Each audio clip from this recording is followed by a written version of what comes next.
खबरें जो आपको सीधे जोड़ती हैं हमसे, जिनका आपकी जिंदगी पर होता है सीधा असर।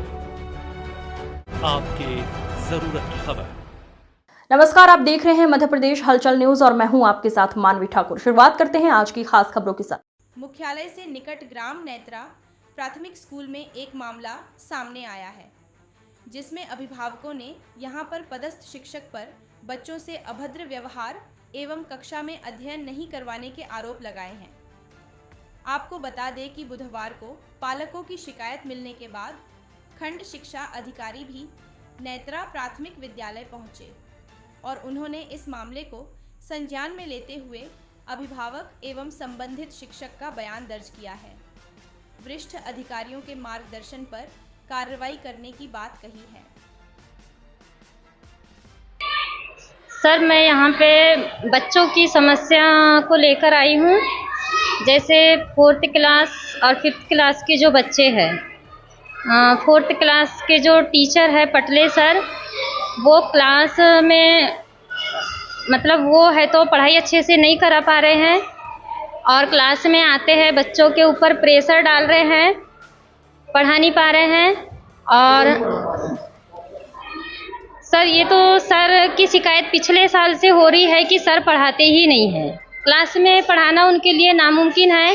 पिछले बार भी ये शिकायत हम कर चुके हैं 4th क्लास में। इस बार भी यही शिकायत है कि वो बच्चों को नहीं पढ़ा रहे हैं, बस आ रहे हैं, बैठ रहे हैं। उनका आने का टाइम है ना जाने का टाइम है। कोई भी टाइम क्लास से निकलना, स्कूल भी परफेक्ट टाइम पर वो नहीं आ पा रहे हैं। सर, जब वो इन टाइम और आउट टाइम आ ही नहीं रहे हैं तो हम उनको बच्चों को पढ़ाने की परमिशन नहीं दे पा रहे हैं, क्योंकि वो पीरियड वाइज ले भी नहीं पा रहे हैं, बच्चों के लिए पढ़ा नहीं पा रहे हैं। और उनको ऐसा है कि मतलब किसी भी बच्चों के ऊपर बिना सोचे समझे डांटना मारना रहता है उनको। वो नहीं कर पा रहे हैं कि हम मतलब सही, उनकी काफ़ी कभी कंप्लीट नहीं रहती। मैं खुद आके यहाँ पे चेक करी हूँ, काफ़ी पटले सर की काफ़ी है 4th क्लास में कंप्लीट नहीं हो पा रही है और वो पीरियड लेते ही नहीं है, पढ़ाते ही नहीं है बच्चों को। सर, उनका यहाँ से जल्द ट्रांसफ़र किया जाए, क्योंकि ये 1 साल की समस्या नहीं है, ये 2 साल हो गया है, हम उनसे परेशान हो चुके हैं। सर, स्कूल की समस्या पिछले वर्षों से चल रही है। मैं ये तीसरी बार आया हूँ समस्या में सुनने। आज मैं आकर देखा और बहुत सारी चीज़ों को मैंने यहाँ जांचा। तो 4th क्लास के जो बच्चे हैं और उनके क्लास टीचर है थानेश्वर पटले जी, जो अभद्रता से व्यवहार करते हैं बच्चों के साथ में। उनको कुर्सी से मार देना, पीट देना। उनका अभी तक जैसे 4th क्लास से जो 5वीं क्लास में जो बच्चे गए हैं, उनका रिज़ल्ट अभी तक तैयार नहीं होना, ऐसी कई सारी लापरवाही पटले सर की है, जो मुझे कई दिनों से सुनने में आ रही है। और वो हमने आज BRC साहब आए हैं, उनको बुलवाए और उनको ये सारी समस्या से अवगत करवाए हैं। मैं जिला शिक्षा अधिकारी से निवेदन करता हूँ कि पटले सर का यहाँ से जल्द स्थानांतरण करके बच्चों के भविष्य के बारे में सोचे और उनके भविष्य को उज्जवल बनाने के लिए काम करे। और एक शिकायत किए हैं और उन्हें एक आवेदन दे रहे हैं सभी पालकों के साथ में। BRC सर बोल रहे हैं कि जल्द से जल्द कार्रवाई करेंगे। और जिला शिक्षा अधिकारी जी से भी बात हुई है हमारी, तो उन्होंने बोले हैं कि एक आवेदन भिजवा दीजिए, हम कार्रवाई करेंगे। और 5th क्लास एक है सर, 2 क्लास में समस्या है यहाँ। तो मैडम है वहाँ घनघोरिया मैडम, सरिता घनघोरिया जी है, तो वो पीड़ित है बीमारी से।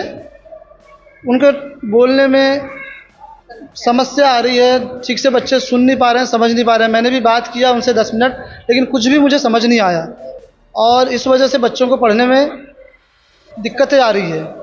मैं चाहता हूं कि उनका भी यहाँ से कहीं उनको लाइन अटैच कर दे जिला शिक्षा अधिकारी जी, या कहीं उनको दूसरा काम दे दे और बच्चों के पढ़ाई लिखाई को कोई फ़र्क ना पड़े, इसलिए उनको भी यहाँ से स्थानांतरित किया जाए। प्राथमिक शाला नेत्रा की शिकायत थी, तो मुझे DPC सर ने नेत्रा शिकायत जांच करने के लिए भिजवाए हैं। टीचरों की शिकायत थी यहाँ पर। टीचर जो है मतलब सही समय पे नहीं आते और पढ़ाते नहीं, तो 2 टीचरों की शिकायत है यहाँ पर। सरिता घनघोरिया और थानीलाल पटले। अभी आपने यहाँ जांच किया, क्या पाया, अंतिम कार्रवाई क्या होगी? जांच में यह पाया गया कि बच्चों के भी कथन लिए गए हैं और पालकों के कथन लिए गए, तो थानीलाल पटले सर जो हैं मतलब क्लास में बच्चों को सही वर्क नहीं करवाते, और जो सरिता घनघोरिया मैडम वो कैंसर से पीड़ित है और मुंह के कैंसर से, जिसके कारण उनकी जो आवाज़ है स्पष्ट नहीं आ पाती है हमें। क्या अंतिम कार्रवाई क्या होगी? हाँ, जांच प्रतिवेदन तैयार किया गया है और आगे जो है उच्च अधिकारियों को यह जांच प्रतिवेदन भिजवाया जाएगा। खबरों में अब तक के लिए बस इतना ही। फिर होगी आपसे मुलाकात, तब तक के लिए नमस्कार और देखते रहिए मध्य प्रदेश हलचल। ऐसे ही लेटेस्ट अपडेट पाने के लिए हमारे चैनल को सब्सक्राइब करें और तुरंत नोटिफिकेशन पाने के लिए बेल आइकन प्रेस करना ना भूलें। यदि आप हमें फेसबुक या इंस्टाग्राम के माध्यम से देख रहे हैं तो हमारे पेज को फॉलो जरूर करें। धन्यवाद।